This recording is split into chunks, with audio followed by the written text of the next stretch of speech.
friends எல்லாருக்கும் வணக்கம் and welcome back to Subhiyum Naanum.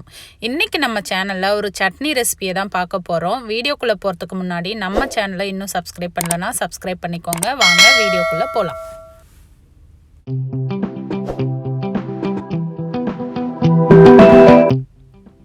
இன்னைக்கு நம்ம சேனல்ல பிரண்டை சட்னி எப்படி பண்றதுன்னு பாப்போம். இந்த பிரண்டையில நிறைய ஹெல்த் பெனிஃபிட்ஸ் இருக்கு. ஸோ இன்னைக்கு நான் கடையில தான் பிரண்டை வாங்கியிருக்கேன். நீங்க கடையில வாங்கும்போது லைட் கிரீன் கலர்ல இருக்கிறதா பார்த்து வாங்கிக்கோங்க. டார்க் கிரீன்ல இருந்தது அப்படின்னா நிறைய நாறு தான் இருக்கும். அதுக்குள்ள நமக்கு பிரண்டை கிடைக்காது. அதனால நீங்க லைட் கிரீனா இருக்கிறதா எலஸா இருக்கிறது பார்த்து வாங்கிக்கோங்க. முத்துனதா வாங்காதீங்க. ஸோ இந்த பிரண்டையை இந்த மாதிரி நாறு எல்லாமே எடுத்து சுத்தமாக க்ளீன் பண்ணி உள்ள இருக்கிறத மட்டும் எடுத்து வச்சுக்கணும். இது அரிப்பு தன்மை இருக்கும். அதனால உங்களுக்கு கையில் அரிப்பு வரும்னு தோணுச்சு அப்படின்னா நீங்கள் க்ளவுஸ் போட்டுக்கோங்க. ஸோ நான் இன்னைக்கு க்ளவுஸ் போட்டு கட் பண்ணிட்டு இருக்கேன். ஸோ இந்த மாதிரி உரிச்சு நார் எல்லாமே எடுத்துட்டு நம்ம சின்ன சின்னதாக கட் பண்ணி எடுத்துக்கணும்.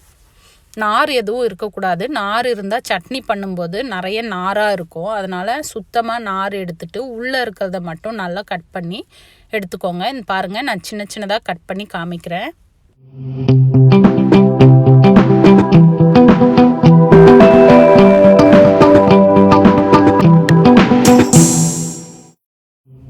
ஸோ இப்போ பாருங்கள், எல்லாமே சுத்தம் பண்ணி நான் இந்த மாதிரி சின்ன சின்ன துண்டுகளாக கட் பண்ணி வச்சுருக்கேன். ஸோ நார் இல்லாமல் நீங்கள் இந்த மாதிரி கட் பண்ணிக்கோங்க. இது பிரண்டை ரொம்ப உடம்புக்கு நல்லது. அதனால் ஒரு வீக்லி ஒன்ஸாவது நீங்கள் உங்கள் டயட்டில் இந்த பிரண்டையை சேர்த்துக்கோங்க. ரொம்ப உடம்புக்கு நல்லது, குழந்தைங்களுக்கும் ரொம்ப நல்லது. ஸோ இதை எப்படி செய்யலாம் அப்படின்னு பார்த்துடலாம். இதுக்கு தேவையான பொருட்கள்: பிரண்டை நான் சின்ன சின்னதாக கட் பண்ணி வச்சுருக்கேன். அப்புறம் ஒரு 5-6 பல்லு பூண்டு, ஒரு பெரிய துண்டு இஞ்சி சின்ன சின்னதாக கட் பண்ணி வச்சுருக்கேன்.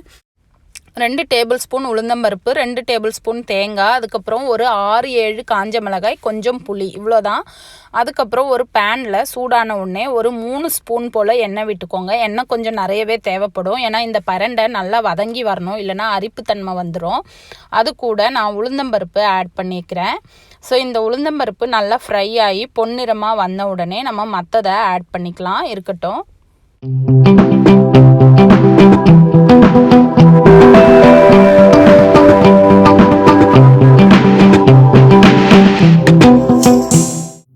ஸோ இப்போ இது கூட நான் கொஞ்சம் கட் பண்ணி வச்ச இஞ்சி ஆட் பண்ணிக்கிறேன். அதுக்கு அடுத்தது நம்ம எடுத்து வச்சுருந்த பூண்டு, இது எல்லாமே இதில் ஆட் பண்ணிக்கலாம். அதுக்கு அடுத்தது இது கூடவே நம்ம கட் பண்ணி வச்சுருக்கிற பிரண்டையும் ஆட் பண்ணிக்கலாம். ஸோ இது எல்லாமே சேர்ந்து நல்லா ஃப்ரை ஆகணும். கொஞ்ச நேரம் இதை நம்ம ஃப்ரை பண்ணிக்கலாம்.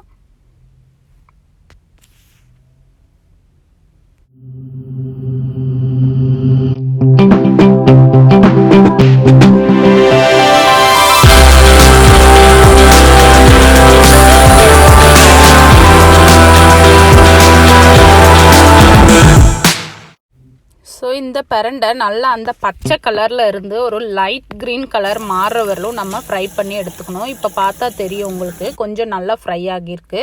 ஸோ இது கூட நம்ம எடுத்து வச்சுருந்த புளி ஆட் பண்ணிக்கலாம்.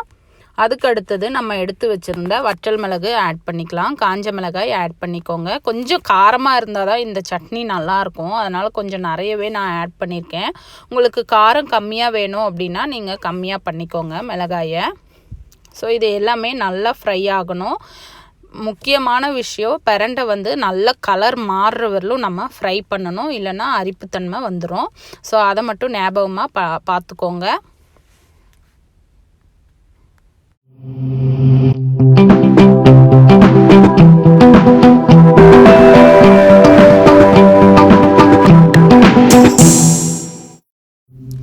இப்போ பாருங்கள், நல்ல கலர் மாறி அந்த பிரண்டையெல்லாம் நல்லா ஃப்ரை ஆகிருக்கு. அந்த பிரைட் க்ரீன் கலரில் இருந்து சேஞ்ச் ஆகி நல்லா இந்த மாதிரி வர வரலும் நம்ம நல்லா ஃப்ரை பண்ணிக்கலாம். ஸோ இது கூட நம்ம எடுத்து வச்சுருந்த தேங்காய் துருவலையும் ஆட் பண்ணிவிட்டு இதை நம்ம மிக்ஸி ஜாரில் ஆட் பண்ணிக்கலாம். ஆட் பண்ணிவிட்டு நமக்கு தேவையான அளவு தண்ணி சேர்த்து இதை நல்லா நைஸாக அரைச்சி எடுத்துக்கலாம். இது கூட கொஞ்சம் தேவையான அளவு உப்பும் சேர்த்துக்கோங்க. உப்பு சேர்த்து நல்லா நைஸாக அரைச்சி எடுத்துக்கலாம்.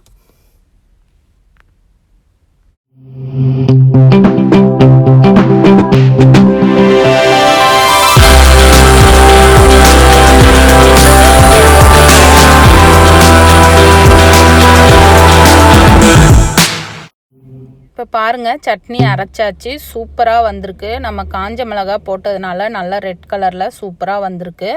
ஸோ அவ்வளோதான், பிரண்டை சட்னி சூப்பராக ரெடி ஆயிடுச்சு. இதை நம்ம இப்போ தாளிச்சிடலாம்.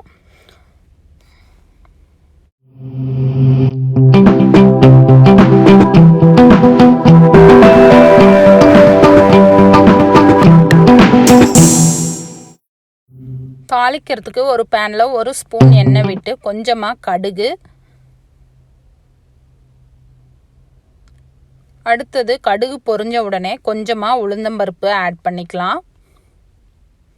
இது பொன்னிறமாக ஆன உடனே ஒரு கொத்து கருவேப்பிலையும் நம்ம ஆட் பண்ணிக்கலாம்.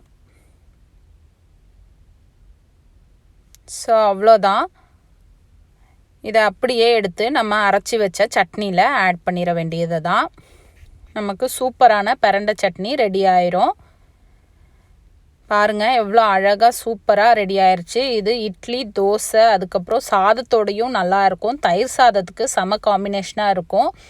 ஸோ இதை சூடான சாதத்துலேயும் போட்டு நம்ம பிசைஞ்சு சாப்பிட்லாம். ரொம்ப நல்லது. நீங்களும் ட்ரை பண்ணி பாருங்கள். இந்த ரெசிப்பியை உங்கள் வீட்டில் ட்ரை பண்ணி பார்த்துட்டு கமெண்ட் பாக்ஸில் எப்படி இருந்ததுன்னு கமெண்ட் பண்ணுங்கள். நம்ம சேனலை மறக்காமல் சப்ஸ்கிரைப் பண்ணிக்கோங்க. தேங்க்யூ.